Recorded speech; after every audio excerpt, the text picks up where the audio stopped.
Chapter हम लोग शुरू करने जा रहे हैं केमिकल बॉन्डिंग। देखिए देखो केमिकल बॉन्ड को डिफाइन करने का एक तरीका क्या होता है। अ, जैसे आप मान लो, हम केमिस्ट्री में क्या पढ़ते हैं। केमिस्ट्री में हम लोग पढ़ते क्या है। अगर हमसे कोई बाहर आदमी पूछेगा कि आप केमिस्ट्री पढ़ के आए हो, अच्छा आपने क्या पढ़ा, आप क्या समझे, तो बेसिकली हम क्या क्या बोलेंगे, हम उसको क्या समझाएंगे कि हमने रिएक्शंस पढ़ी। ठीक है ना। रिएक्शंस में रिएक्टेंट होते हैं, प्रोडक्ट होते हैं, प्रोडक्ट का फॉर्मेशन हुआ। ठीक है ना। रिएक्टेंट टूटे, बॉन्ड टूटे, फॉर्मेशन हुआ प्रोडक्ट का। तो बॉन्ड टूटे ना, बॉन्ड टूटे, पुराने वाले और नए बॉन्ड बने। ठीक है ना। पुराने वाले बॉन्ड टूटे और नए बॉन्ड बन गए। ठीक। तो ऐसे को हम क्या कहेंगे, बेसिकली केमिकल बॉन्ड फॉर्मेशन हुआ है यहाँ पे। एक बॉन्ड फॉर्मेशन हुआ है, बॉन्ड का ब्रेक। पहले तो बॉन्ड ब्रेक हुआ, उसके बाद बॉन्ड का फॉर्मेशन हो गया। ठीक। अभी चैप्टर है ना, काफ़ी ज़्यादा इंपॉर्टेंट है, क्लास 11th में आता है और बहुत मैक्सिमम वेटेज कैरी करता है ये। मतलब जब मैं इसको ऑफलाइन बैच में पढ़ाने जाता हूँ ना, तो ऑफलाइन बैच में पढ़ाते पढ़ाते 32 लेक्चर्स लगते हैं। 32 लेक्चर्स। ठीक है। काफ़ी बड़ा चैप्टर है ये। अच्छा, तो अब बॉन्ड को एक्सप्लेन करने के लिए पहले तो मैं डेफिनेशंस नहीं बताऊंगा सबसे पहले। ठीक है। मैं आपको ये बताऊंगा कि देखो, जो हम केमिस्ट्री में डील करते हैं, केमिस्ट्री में तो बेसिकली हम जब ऑर्गेनिक केमिस्ट्री में डील करेंगे ना इसको, तो ऑर्गेनिक केमिस्ट्री में तो बहुत लंबा खेल चलेगा। और ऑर्गेनिक केमिस्ट्री में आपको पता है कार्बन होता है सिर्फ। ठीक। तो कार्बन के लिए तो हम कोवलेंट बॉन्ड पढ़ेंगे। ठीक है ना। आगे आने वाले लेक्चर्स में आपको आयनिक और कोऑर्डिनेशन का बता दूंगा, कोई दिक्कत वाली बात नहीं है। फिलहाल मैं आपको अभी कोवलेंट बॉन्ड के बारे में बता रहा हूँ, कोवलेंट बॉन्ड की फॉर्मेशन कैसे हुई। ठीक है। मतलब कि होता क्या है, basically mutual sharing of electrons होती है। आपने ज़्यादातर पढ़ा होगा, ये डेफिनेशन आपने पढ़ी होगी, अगर आपने पढ़ ली है तो, कि म्यूचुअल शेयरिंग ऑफ इलेक्ट्रॉन्स होती है। ठीक है। तो होता क्या है म्यूचुअल शेयरिंग ऑफ इलेक्ट्रॉन्स में, तो आइए जानते हैं हम कोवलेंट बॉन्ड फॉर्मेशन कैसे होता है।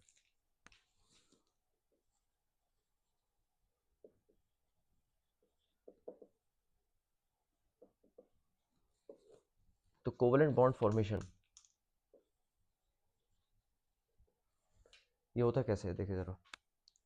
तो मैंने कहा कि म्यूचुअल शेयरिंग ऑफ इलेक्ट्रॉन्स। ठीक है। Mutual sharing of electrons. तो म्यूचुअल शेयरिंग ऑफ इलेक्ट्रॉन्स में देखो क्या होगा। ऑर्बिटल्स की ओवरलैपिंग होगी। अगर मैं कह रहा हूं कि म्यूचुअल शेयरिंग ऑफ इलेक्ट्रॉन्स है,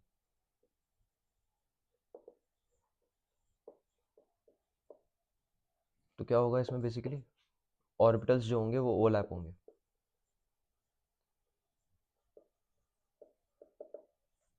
ऑर्बिटल्स क्या होंगे, ओवरलैप होंगे। ठीक है। और जैसे ही ये ऑर्बिटल्स ओवरलैप होंगे, तो क्या होगा देखो जरा। जैसे मान लो मेरे पास यहाँ पे दो स्पीशीज हैं इस तरीके की, ए और बी।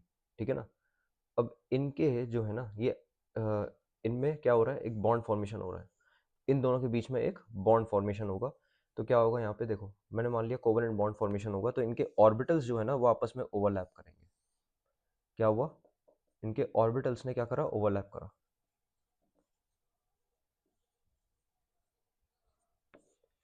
इनके ऑर्बिटल्स ने क्या करा, ओवरलैप करा। ठीक है। और जितने ज़्यादा ऑर्बिटल्स होंगे इनमें, जितने ज़्यादा ऑर्बिटल्स होंगे इनमें, नंबर ऑफ ऑर्बिटल्स जितने भी ज़्यादा ओवरलैप करेंगे, नंबर ऑफ ऑर्बिटल्स ओवरलैप, तो क्या होगा यहाँ पे, उतनी ज़्यादा कोवलेंसी होगी। नंबर ऑफ ऑर्बिटल्स जितने ज़्यादा ओवरलैप करेंगे, उतनी ज़्यादा क्या होगी, कोवलेंसी होगी। ठीक है। अच्छा, तो देखिए साहब होगा क्या है इसके अंदर। ऐसे मान लो मेरे पास कई तरीके के ऐसे ऑर्बिटल्स हैं, कई तरीके के ऑर्बिटल्स हैं। ठीक है। जैसे मान लो ए बी। ठीक है।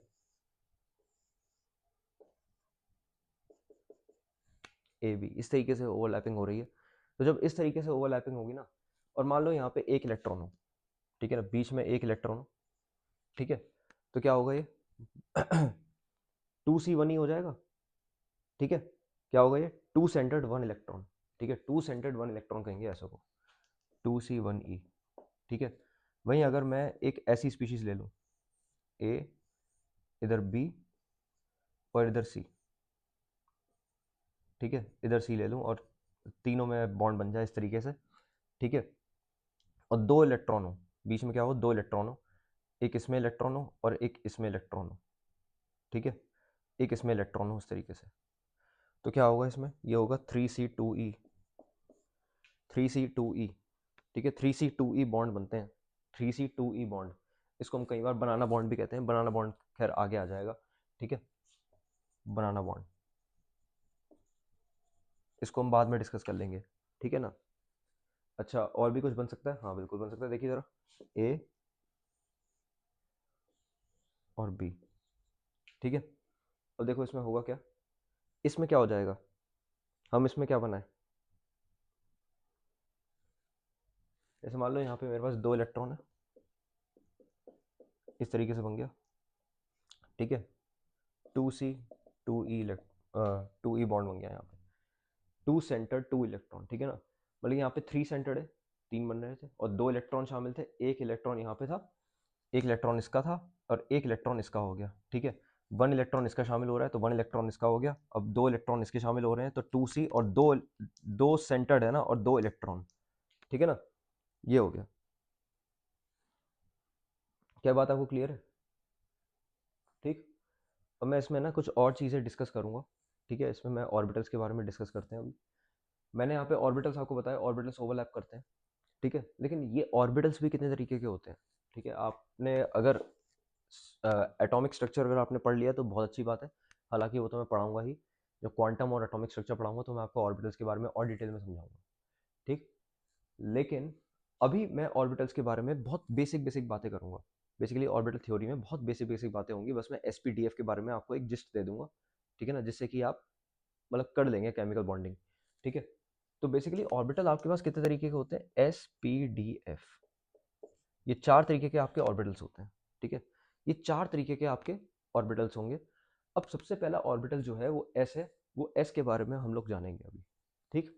अब एस के बारे में सबसे खास बात क्या क्या है पता है, एस जो है स्फेरिकल सिमेट्री का होता है, ठीक है, एस जो है स्फेरिकल सिमेट्री का होता है, और स्फेरिकल सिमेट्री के होने के कारण सिमेट्री तो होती है, जो अट्रैक्शन होता है ना न्यूक्लियस का वो यूनिफॉर्म रहता है, पूरी बाउंड्री के अलोंग यूनिफॉर्म रहता है, ठीक है, मैं आपको बता रहा हूँ, आई होप आपको ये बात समझ में आ गई होगी, ठीक है।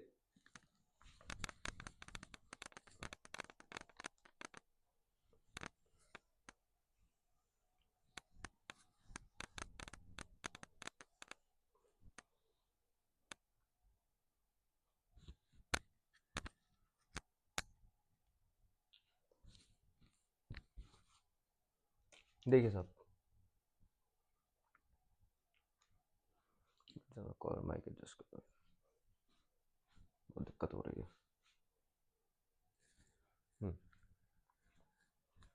देखिए एस ऑर्बिटल के बारे में देखिए जरा,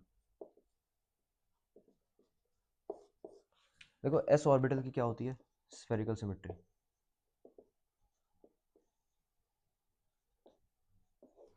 स्फेरिकल सिमेट्री होती है, तो देखिए यहाँ पे ये न्यूक्लियस है हमारा और उसके आसपास ये हमारा एस ऑर्बिटल है, ठीक है, क्या है ये, एस ऑर्बिटल, स्फेरिकल सिमेट्री है इसकी, दिखाई दे रही है स्फेरिकल सिमेट्री है, कोई दिक्कत वाली बात नहीं है। अब देखो, क्योंकि स्फेरिकल सिमेट्री है और यूनिफॉर्म है, जो न्यूक्लियस के अराउंड पूरी यूनिफॉर्म है, तो जो अट्रैक्शन लगेगा ना, जो अट्रैक्शन होगा न्यूक्लियस का वो पूरा यूनिफॉर्म लगेगा, पूरा यूनिफॉर्म लगेगा, हर साइड से, हर साइड से यूनिफॉर्म, हर साइड से यूनिफॉर्म, तो इस तरीके से लग गया, बताओ बात क्लियर है, तो अट्रैक्शन ऑफ न्यूक्लियस भी क्या हो गया यहाँ पे, ज़्यादा हो गया ना, अट्रैक्शन ऑफ न्यूक्लियस यहाँ पे ज़्यादा हुआ, ठीक है।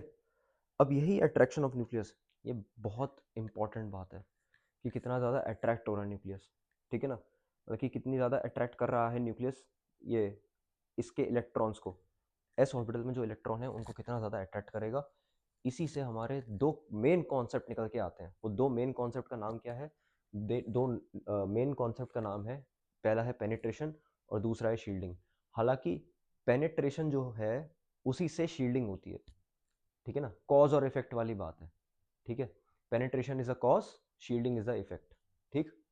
तो दोनों कभी अलग अलग नहीं पढ़े जा सकते, दोनों एक ही साथ पढ़े जाते हैं। ठीक, तो पहले तो हम पेनिट्रेशन इफेक्ट पढ़ते हैं। ठीक, आपको ये बात समझ में आ गई? अच्छा जी। तो अब आप एक बात देखिए इसके अंदर, पेनिट्रेशन होता क्या है। बेसिकली पेनिट्रेशन और शील्डिंग जो आप दोनों पढ़ते हैं ना, तो पेनिट्रेशन और शील्डिंग दोनों ही एक्सप्लेन करने के लिए आपको कम से कम 2 इलेक्ट्रॉन की जरूरत पड़ेगी। ठीक, तो पेनिट्रेशन एंड शील्डिंग, पहले मैं ये मिटा दूं।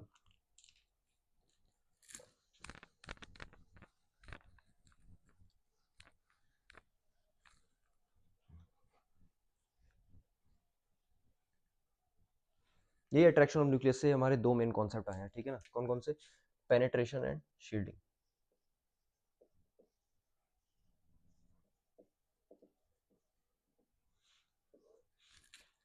देखिए साहब,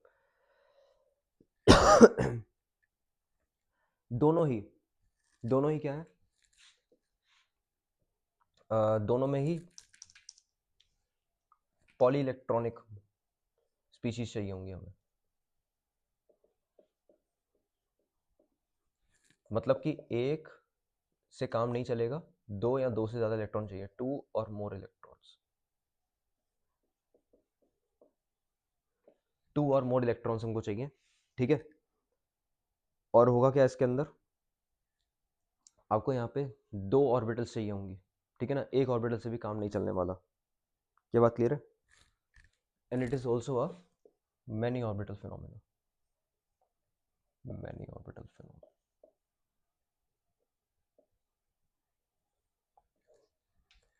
ठीक है। पॉली इलेक्ट्रॉनिक स्पीशीज है, दो और यहाँ दो से ज़्यादा इलेक्ट्रॉन चाहिए, और मैनी ऑर्बिटल फिनोमेना है, ठीक है ना। मतलब कि आपको एक से ज़्यादा ऑर्बिटल चाहिए होगा इसको एक्सप्लेन करने के लिए। मैं आपको बताता हूँ ऐसा क्यों है, ठीक है। जैसे मान लो ये मेरे पास न्यूक्लियस, ये मेरे पास हो गया ऑर्बिटल, ठीक है ना। ये मेरे पास हो गया ऑर्बिटल। अब देखो होगा क्या इसके अंदर। अभी मैंने दो ऑर्बिटल मान लिए, दो ऑर्बिटल मान लिए, तो एक होगा मेरे पास 1s और दूसरा होगा मेरे पास 2s। एक होगा 1s, दूसरा होगा 2s। तो देखो, मैंने आपको एक चीज़ बताई थी कि इसके ऊपर है ना, मतलब अट्रैक्शन लग रहा है इस तरीके से, इस तरीके से अट्रैक्शन लग रहा है। मतलब कि देखो, इस तरीके से अट्रैक्शन लग रहा है ना इसके ऊपर। पहले तो ये लगाएगा, दूसरे पेन से बनाने दो जरा।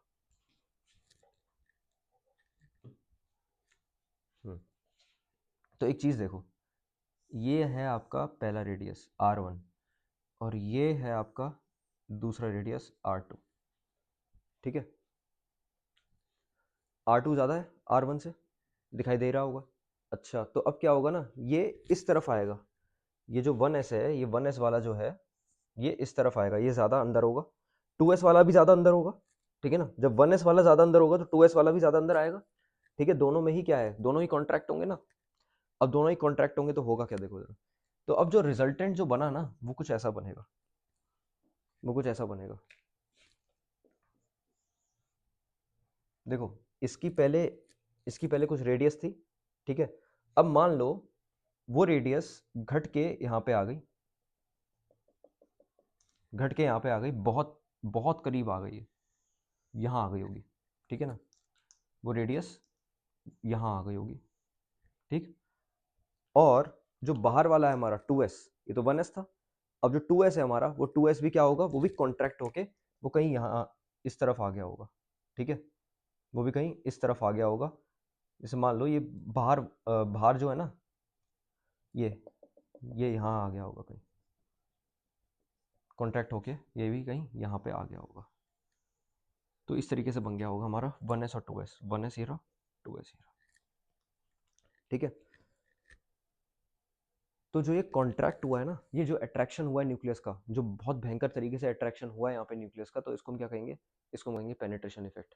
बेसिकली ये पेनिट्रेशन इफेक्ट अभी भी नहीं है, मैं आपको सच बता रहा हूँ, ठीक है। अभी पूरी तरीके से एक्सप्लेन नहीं हुआ है ये हो गया। अच्छा, अब एक बात समझो ज़रा, मुझे एक बात बताओ, पहले 1s की बाउंड्री ये हुआ करती थी, ये जो ब्लैक से मैं आपको बना के दे रहा हूँ, पहले 1s की बाउंड्री ये हुआ करती थी, ध्यान से सुनना मेरी बात, ध्यान से सुनना, यहाँ पे आप कंसंट्रेशन लूज नहीं कर सकते भाई। पहले आपकी ये 1s की बाउंड्री ये हुआ करती थी कि नहीं? पहले 1s की बाउंड्री ये हुआ करती थी कि नहीं? पहले 1s की बाउंड्री ये हुआ करती थी। अब जो फाइनल बाउंड्री आई है आपके पास वो कुछ ऐसे आई है, वो कुछ ऐसे आई है। ये लाल वाली देखो जरा, ये लाल वाली दिखाई दे रही है, ये आई है 1s की बाउंड्री अब, ठीक है। तो अब मुझे एक बात बताओ जो इलेक्ट्रॉन चार्ज डेंसिटी थी 1s के अंदर, 1s के अंदर, अब क्या वो 2s के अंदर नहीं होगी?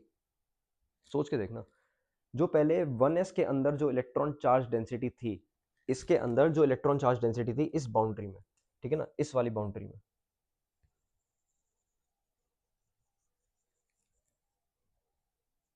इसके अंदर, ये पहले 1s में थी।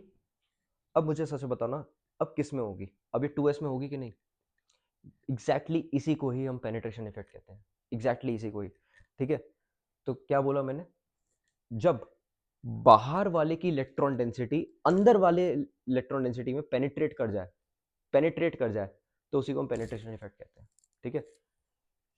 पहले इलेक्ट्रॉन डेंसिटी ये 1s की हुआ करती थी, अब किसकी है ये? अब ये 2s की हुआ करती है। क्यों? क्योंकि 1s तो अंदर खिसक गया, 1s तो अंदर आ गया ना अब, भाई 1s तो अंदर मूव हो गया, 1s तो अब अंदर मूव हो गया ना, मतलब कि इसकी जो बाउंड्री है वो अंदर हो गई ना, अट्रैक्शन हो गया यहाँ पे, इलेक्ट्रॉन का यहाँ पे अट्रैक्शन हो गया, तो ये बाउंड्री क्या हो गई? अंदर मूव हो गई। अब जो यहाँ पे क्या हुआ, अब यहाँ पे सरफेस एरिया क्या हुआ? देखो भाई, यहाँ पे वॉल्यूम घट गया ना, यहाँ पे बताओ, यहाँ पे तो वॉल्यूम घट गया, और जब वॉल्यूम घट गया तो क्या हुआ? यहाँ पे चार्ज डेंसिटी जो है वो और ज्यादा हो गई, चार्ज डेंसिटी जो है वो क्या हो गई? वो और ज्यादा हो गई कि नहीं? वो और ज्यादा हो गई। तो जब ये और ज्यादा हो गई तो हुआ क्या? तो जब ये चार्ज डेंसिटी और ज्यादा हो गई इधर, तो क्या हुआ? ये जो 2s की जो हुआ करती थी, जो 1s की हुआ करती थी ओरिजिनली, अब वो 2s की इलेक्ट्रॉन चार्ज डेंसिटी है। जो ओरिजिनली पहले 1s की इलेक्ट्रॉन चार्ज डेंसिटी हुआ करती थी, अब वो 2s की इलेक्ट्रॉन चार्ज डेंसिटी है। तो इसका मतलब ये है कि जो पहले इनर ऑर्बिटल का हुआ करता था, अब वो आउटर ऑर्बिटल का चार्ज डेंसिटी बन गया। क्या बात क्लियर है आपको? क्या बनाइए इलेक्ट्रॉन चार्ज डेंसिटी, क्या कहेंगे इसको? पूरा क्लाउड बन गया ना यहाँ पे, एक पूरा का पूरा क्लाउड बन गया। तो आप इसमें एक चीज लिख सकते हैं, व्हेन इलेक्ट्रॉन डेंसिटी और क्लाउड, मैं लिख दूं क्या? ठीक है, when electron density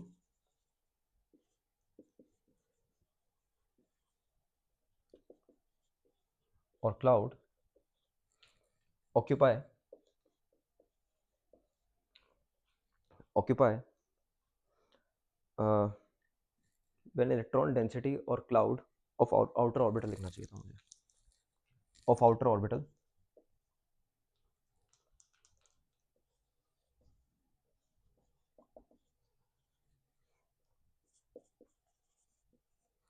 of outer orbital occupy the region of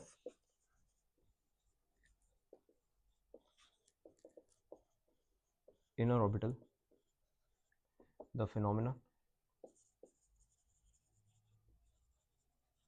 is known as penetration effect. इसी को ही हम पेनिट्रेशन इफेक्ट कहते हैं। बात क्लियर है? इसी को हम क्या कहते हैं? पेनिट्रेशन इफेक्ट कहते हैं। कि जब आउटर ऑर्बिटल की इलेक्ट्रॉन डेंसिटी जब इनर ऑर्बिटल में चली जाए, जब आउटर ऑर्बिटल की इलेक्ट्रॉन डेंसिटी जब इनर ऑर्बिटल में चली जाए, तो इसको क्या कहेंगे? पेनिट्रेशन इफेक्ट कहेंगे। क्या बात क्लियर है आपको? ठीक है। तो इसको एक्सप्लेन करने के लिए, जैसे कि मैंने आपको बोला था कि पॉली इलेक्ट्रॉनिक स्पीशीज चाहिए, यानी कि दो या दो से ज्यादा इलेक्ट्रॉन चाहिए हमें। और सीधी सी बात है, हम यहाँ पे दो या दो से ज़्यादा इलेक्ट्रॉन ही लेंगे। बेसिकली यहाँ पे देखो, यहाँ पे एक इलेक्ट्रॉन होगा, ठीक है ना, यहाँ पे एक इलेक्ट्रॉन होगा और यहाँ पे दूसरा इलेक्ट्रॉन होगा। अब इन इलेक्ट्रॉन्स की वजह से ही तो अट्रैक्शन लगेगा कि नहीं? खाली ऑर्बिटल्स में तो ऐसे तो नहीं लग जाएगा। मैंने क्या बताया था, जब हम कोवेलेंट बॉन्ड पढ़ रहे हैं तो इसमें क्या पढ़ रहे हैं? म्यूचुअल शेयरिंग ऑफ इलेक्ट्रॉन्स, तो इलेक्ट्रॉन्स तो इन्वॉल्व होंगे ही ना, सीधी सी बात है। तो बस, और मैनी ऑर्बिटल फिनोमिनन, यानी कि एक ऑर्बिटल से तो काम चलने नहीं वाला। आप एक ऑर्बिटल में क्या पेनिट्रेट करवाओगे? एक ऑर्बिटल में पेनिट्रेट क्या करवाओगे आप? ठीक है, मतलब कि आप फिर आउटर ऑर्बिटल, इनर ऑर्बिटल, इनमें तो फिर डिबेट ही नहीं कर पाओगे। फिर क्या आउटर क्या इनर, एक ही ऑर्बिटल है। क्या बात क्लियर है? बात क्लियर है?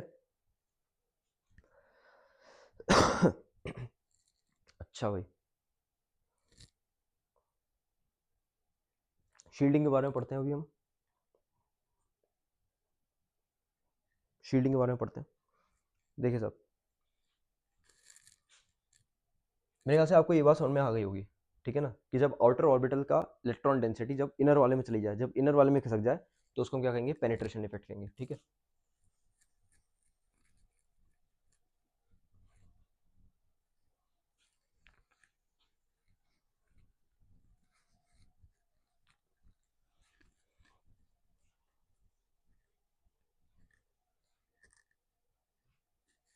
शील्डिंग देखते हैं अभी।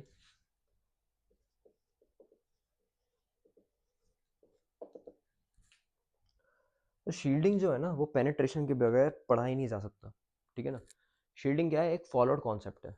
Shielding is a followed concept, ठीक है, फॉलोड कॉन्सेप्ट। पहले हमेशा पेनिट्रेशन आएगा, उसके बाद ही शील्डिंग के बारे में पढ़ते हैं, ठीक है। और it is a consequence of penetration, consequence कह लो या कॉज कह लो, या फिर कॉज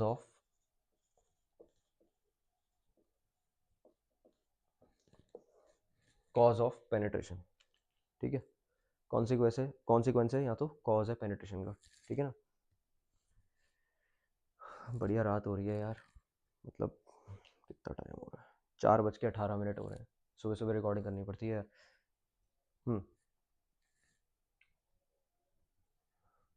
चलिए पढ़ते हैं फिर इसके बारे में। देखिए आपके पास, मैं जैसे मान लो आपके पास दो ऑर्बिटल है, ठीक है ना, दो ऑर्बिटल है न्यूक्लियस के पास में ही। और वो दो ऑर्बिटल है ना, बिल्कुल सेम लाइन पे हैं, जैसे कि मैं आपको ऐसे बता रहा हूँ। मान लो जैसे एस भी है और पी भी है आपके पास। अब पी देखो, पी ऐसे बनता है, पी जो है आपका वो डम्बल शेप का होता है, डम्बल शेप का होता है वो, ठीक है। डम्बल शेप का होता है, दो लोब्स होते हैं, डम्बल शेप का दो लोब्स होंगे, ठीक है। डम्बल शेप का दो लोब्स होंगे इस तरीके से, डम्बल शेप का होता है इस तरीके से, दो लोब्स होंगे, ठीक है। तो चलो इसके बारे में बात कर लेते हैं ज़रा। देखो होगा क्या, जैसे मान लो आपके पास ये न्यूक्लियस है यहाँ पे बीच में, ठीक। और उसके अराउंड आपका हो गया ये एस ऑर्बिटल, ठीक है। और ये बना दिया मैंने पी ऑर्बिटल, ऐसे नहीं,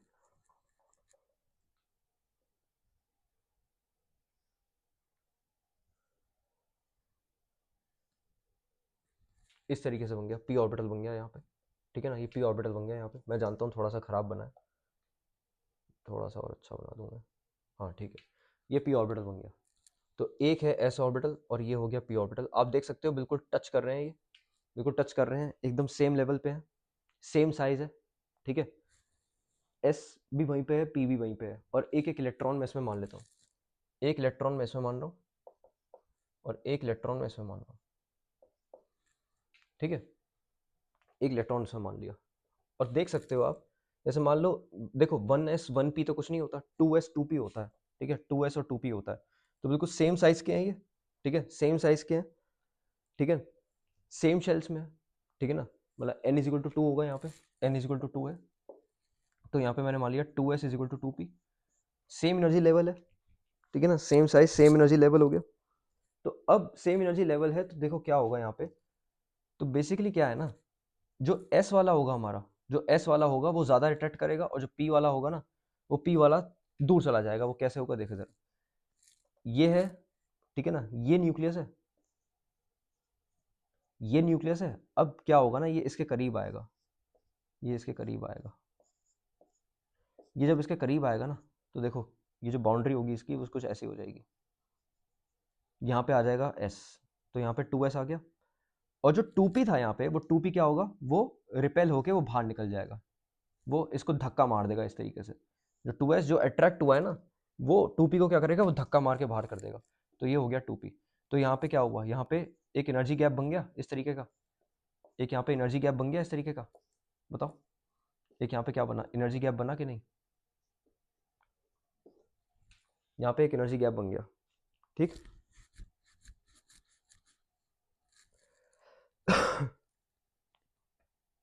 बात क्लियर है, ठीक है। तो देखो होगा क्या इसके अंदर, इसके अंदर एक चीज़ होगी, जब ये एस वाला अंदर जाएगा ना, एस वाला जब अंदर जाएगा तो देखो क्या होगा यहाँ पे, एस वाला जब अंदर जाएगा तो कुछ ऐसा होगा। एस वाला कुछ ज़्यादा ही अंदर चला गया, मैं 1 मिनट मैं आपको बता रहा हूँ इसमें क्या होगा। देखो एस वाला जब अंदर जाएगा, जब अंदर जाएगा तो क्या होगा यहाँ पे, ये देखो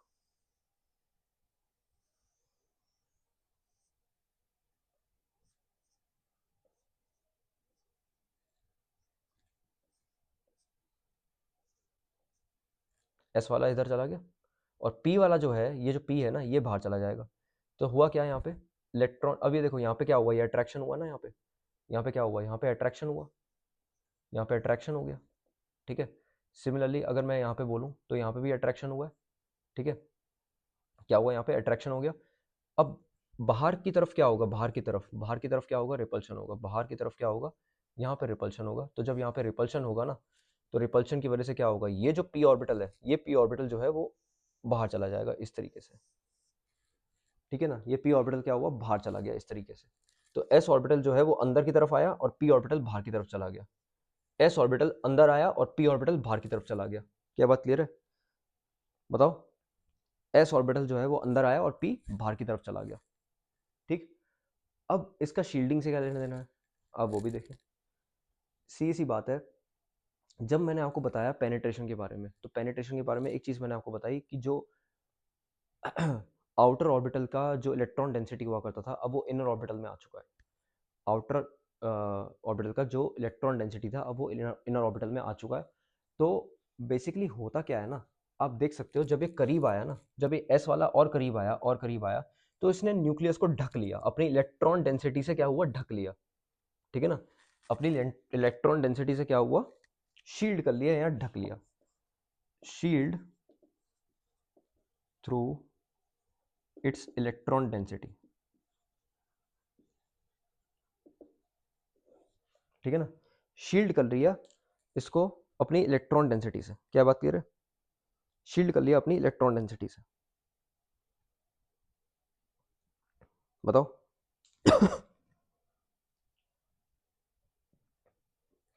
शील्ड कर लिया अपनी इलेक्ट्रॉन डेंसिटी से, ठीक। तो क्योंकि इसको शील्ड कर लिया, तो इसी को हम क्या कहेंगे, शील्डिंग इफेक्ट कहेंगे, ढक लिया, ठीक है ना, ढक लिया। बिल्कुल वैसे ही जैसे हम कोई मान लो कैंडल है, कैंडल के आगे ऐसे हाथ कर लेते तो वो रोशनी अब कम फैलाएगी ना, बिल्कुल वैसे ही हमने शील्ड कर लिया अब, ठीक है ना। पहले पूरी तरह इलेक्ट्रॉन डेंसिटी थी, अब क्या है, सिर्फ यहीं यहीं पे इलेक्ट्रॉन डेंसिटी है कम कम जगह पर, तो बस वहीं पे हमने क्या कर लिया, ढक लिया।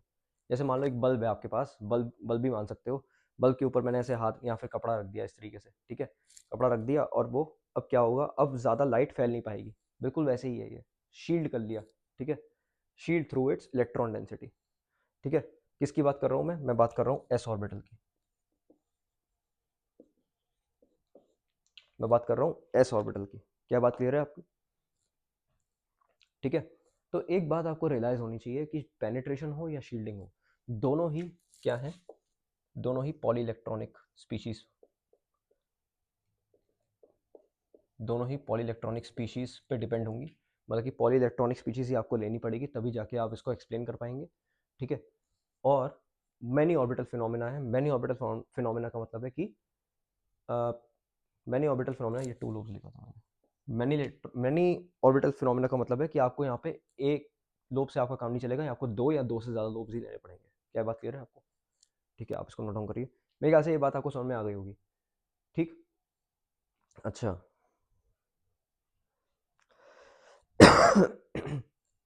तो यहाँ पे हुआ क्या है बेसिकली, तो जब यहाँ पे क्या हुआ, यहाँ पे अपनी शील्डिंग इफेक्ट दिखा दिया यहाँ पे एस ऑर्बिटल ने अपना, मतलब कि ये इस तरफ गया, पास गया न्यूक्लियस के, अपने इलेक्ट्रॉन डेंसिटी से इसको शील्ड करा, और पी क्या है, पी को बाहर धकेल दिया, पी को इस तरह बाहर धकेल दिया।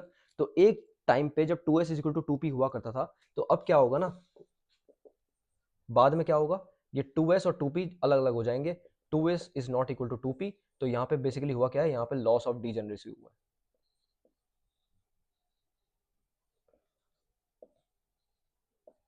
Loss of degeneracy of orbitals, मतलब कि यहाँ पे इक्वल एनर्जी नहीं है, बस इतना समझ लो, ठीक है ना। यहाँ पे डीजेनरेट ऑर्बिटल्स हुए हैं, क्या हुआ है, डीजेनरेटेड ऑर्बिटल्स हुए हैं।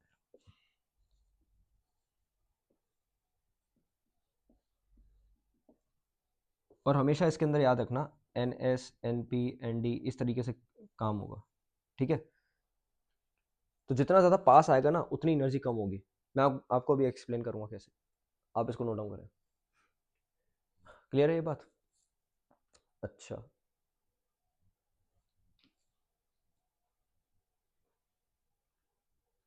तो यहाँ पे एनर्जी गैप क्रिएट हो गया ना इस तरीके का। तो जब एनर्जी गैप क्रिएट हो गया तो यहाँ पे क्या हुआ, पी का ज़्यादा हो जाएगा।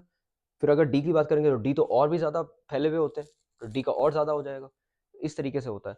जैसे मान लो यहाँ पे मेरे पास एस है, यहाँ पे मेरे पास एस है, ठीक है, यहाँ पी है और इधर डी है, ठीक है। तो जितना ज़्यादा ये पास में होगा ना, जितना ज़्यादा पास में होगा, ठीक है, एनर्जी उतनी कम होगी।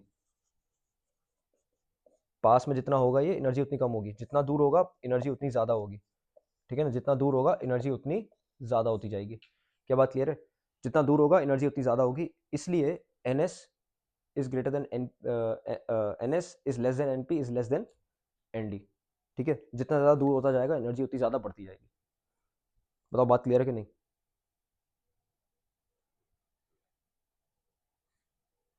ठीक, नोट कर लीजिए इसको।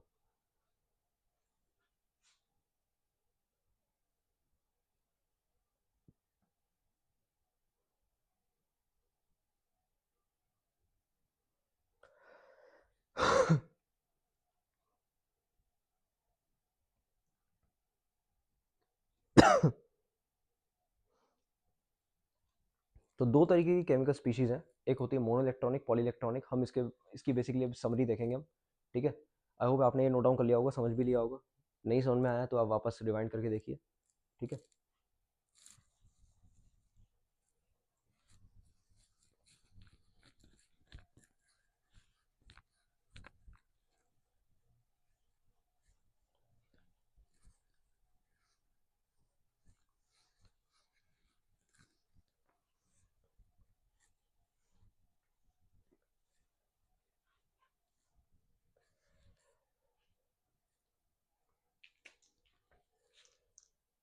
तो बेसिकली आपकी दो तरीके की स्पीशीज जो हैं, एक होती है मोनो इलेक्ट्रॉनिक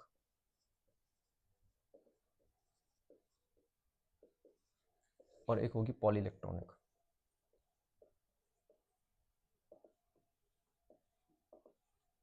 मोनो इलेक्ट्रॉनिक और पॉली इलेक्ट्रॉनिक, बेसिकली ये मोनो इलेक्ट्रॉनिक कौन सी है जिसमें वन इलेक्ट्रॉन होगा, पॉली इलेक्ट्रॉनिक कौन सी है जिसमें दो या दो से ज़्यादा इलेक्ट्रॉन होंगे, ठीक है ना। अब इनके, हाँ, इनके बीच में हम ज़रा डिफ्रेंशिएट करने की कोशिश करते हैं। तो देखो भाई, मोनो इलेक्ट्रॉनिक स्पीशीज में क्या पेनिट्रेशन होगा? मैंने आपको एक चीज़ बताई थी, पेनिट्रेशन और शील्डिंग दोनों ही क्या है, दोनों ही पॉली इलेक्ट्रॉनिक स्पीशीज से एक्सप्लेन करे जा सकते हैं, ठीक है ना। मोनो इलेक्ट्रॉनिक स्पीशीज में ना तो पेनिट्रेशन होगा और ना ही नो पेनिट्रेशन नो शील्डिंग, और ना ही शील्डिंग होगी। नो पेनिट्रेशन नो शील्डिंग, ना पेनिट्रेशन ना शील्डिंग इसमें होगी, हाँ बिल्कुल होगी। इसके अंदर पेनिट्रेशन होगा, शील्डिंग भी होगी, पेनिट्रेशन होगा, शील्डिंग भी होगी। बात क्लियर है? पेनिट्रेशन भी होगा और शील्डिंग भी होगी। और दूसरा, इसमें एनर्जी लेवल सेम रहेंगे, that is no loss of degeneracy,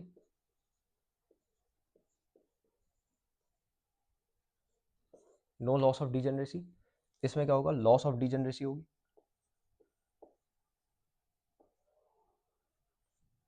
loss of degeneracy होगी, ठीक है। लॉस ऑफ डीजेनरेसी यानी कि अनइक्वल एनर्जीज, अनइक्वल एनर्जीज, ठीक है। और इसमें इक्वल एनर्जीज, जैसे कि मैंने आपको बताया था उसमें 2s is equal to 2p रहेगा, ठीक है। 3s is equal to 3p रहेगा, इस तरीके से होगा इसमें। इसमें क्या है, इसमें ऐसा नहीं होगा, इसमें एनर्जी क्या है वो बढ़ेगी, एनर्जी क्या है इसमें बढ़ेगी, NS NP ND इस ऑर्डर में, इस ऑर्डर में बढ़ेगी। और इसके अंदर कई सारे एनर्जी लेवल्स होंगे जैसे मान लो इसमें एक ही एनर्जी लेवल होगा, ठीक है। एक ही एनर्जी लेवल होगा, कौन सा, इसमें 2s होगा, ठीक है। और हाई जाएंगे तो 2p होगा, फिर डी भी आ जाएगा साथ में। बात क्लियर है? बताओ।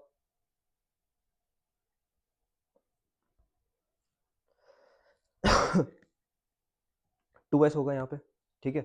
वहीं अगर मैं मान लूँ, मैं इसमें 2s नहीं मान रहा, चलो 1s मान लेते हैं, 1s मान लेते हैं। 1s हो गया, इधर 2s is equal to 2p है, ठीक है। इधर 3s is equal to 3p मान लो, इज इक्वल टू 3d।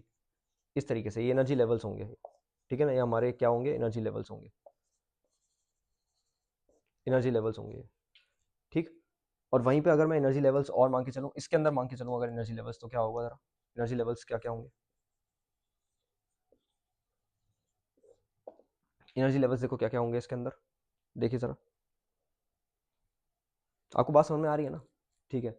इसके अंदर एनर्जी लेवल्स क्या क्या होंगे देखिए जरा। जैसे मान लो यहाँ पे आ गया एस, फिर यहाँ पे कहीं पी आ जाएगा, ठीक है ना, यहाँ पे कहीं पी आ जाएगा।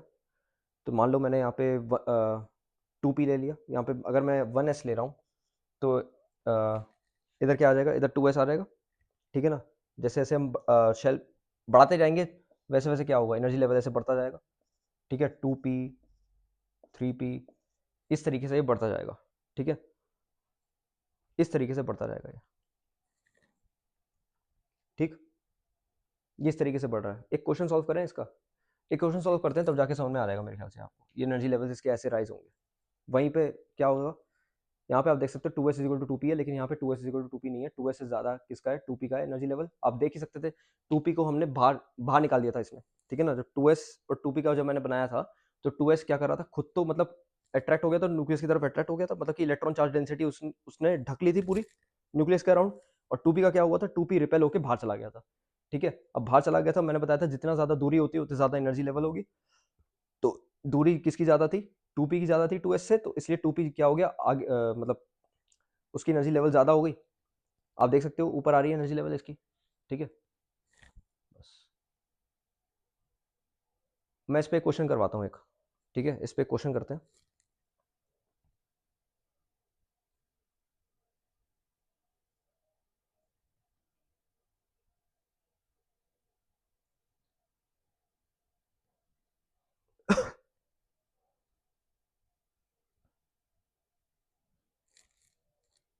एक क्वेश्चन करते हैं इसके ऊपर, बता दूँ ये।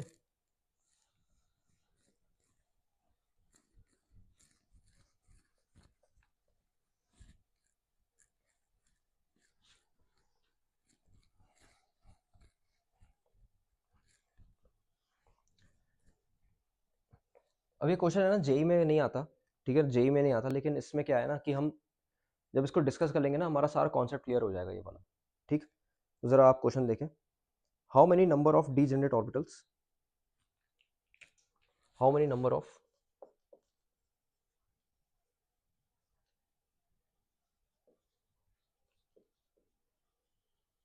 degenerated orbitals, degenerated orbitals are present in third energy level of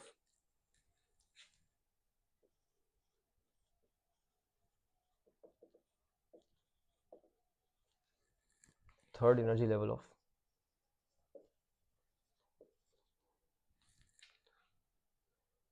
H minus and He plus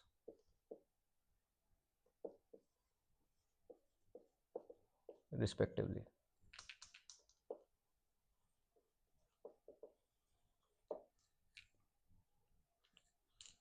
ठीक है।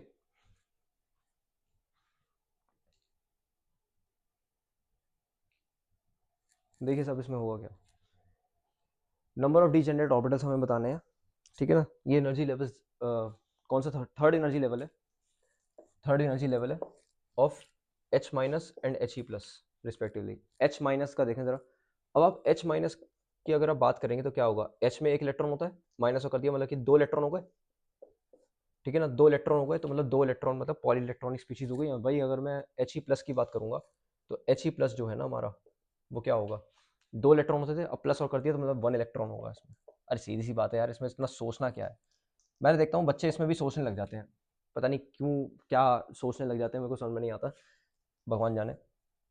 देखो जरा He प्लस जो है ना, आखिरी शेल में कितने इलेक्ट्रॉन, दो इलेक्ट्रॉन। दो इलेक्ट्रॉन में से आप अगर एक माइनस करोगे तो क्या होगा, एक ही तो इलेक्ट्रॉन आएगा यार। अरे भैया He है आपके पास, अगर आप इसमें से एक इलेक्ट्रॉन हटाओगे तो आपके पास क्या बनेगा, He प्लस ही तो बनेगा ना। He में से अगर आप एक इलेक्ट्रॉन हटा दोगे, वन इलेक्ट्रॉन अगर आपने रिमूव कर दिया तो He प्लस ही तो आएगा, ठीक है। तो क्या हुआ, आपने दो इलेक्ट्रॉन थे यहाँ पे और यहाँ पे आपने एक इलेक्ट्रॉन रिमूव कर दिया तो एक ही इलेक्ट्रॉन आया यहाँ। अब एक इलेक्ट्रॉन आया तो मतलब कि ये मोनोइलेक्ट्रिक स्पीशीज हो गई, मोनो इलेक्ट्रॉनिक स्पीशीज हो गई है। जब मोनो इलेक्ट्रॉनिक हुई तो आप जानते हो पी ऑर्बिटल में लाई करता है ये, पी ऑर्बिटल का ही तो है ये, ठीक है ना। अब देखो जरा इसमें क्या होगा इसमें।